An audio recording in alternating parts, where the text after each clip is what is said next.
Now click on Nexmon PyBuilds, and this is the operating system which we need to download, Kali 0.1. Click on it. Now it will take some time to download. And once you have downloaded that operating system, then what you need to do is you need to open up the 7-zip. I have installed the 7-zip into my PC. If you haven't installed it, then I will leave a link in the description area so that you can download it and install it. And after installing 7-zip, what you need to do is you need to look for that image, and the image is right here. Now click on that image and click on extract. And since I have already extracted that image, so I'm not gonna do it again. So once you have extracted that image, now it's time to flash that particular image onto a SD card, and we will make the use of Etcher software for doing that. And the link to download this software is also given in the description area.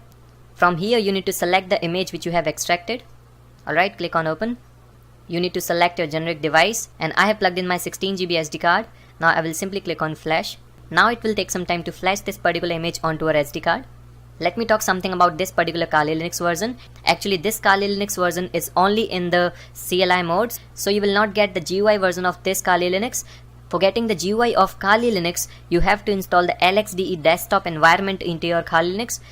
As you can see guys, image has been flashed onto your SD card. Now insert that SD card into Raspberry Pi Zero W. After that, use micro USB to Ethernet cable so that we can connect the LAN cable into our Raspberry Pi. Now give it some power. Now we will SSH into our Raspberry Pi Zero W. For doing this, find the IP address of Raspberry Pi Zero W from the router configuration page.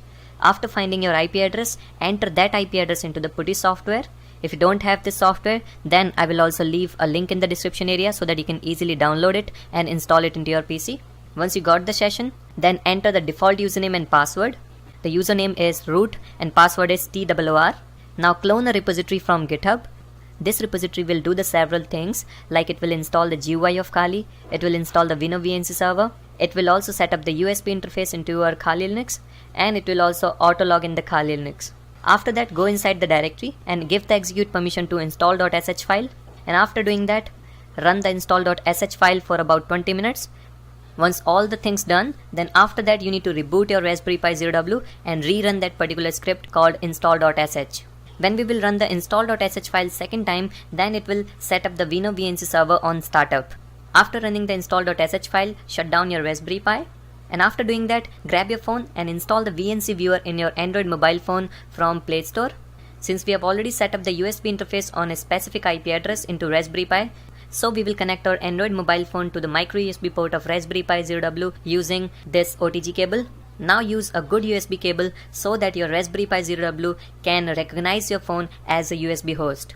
Now we will give the power supply using this power bank so that we can make this setup small. And if you wanted to make this setup more small, then you can make the use of LiPo battery. LiPo battery will also work.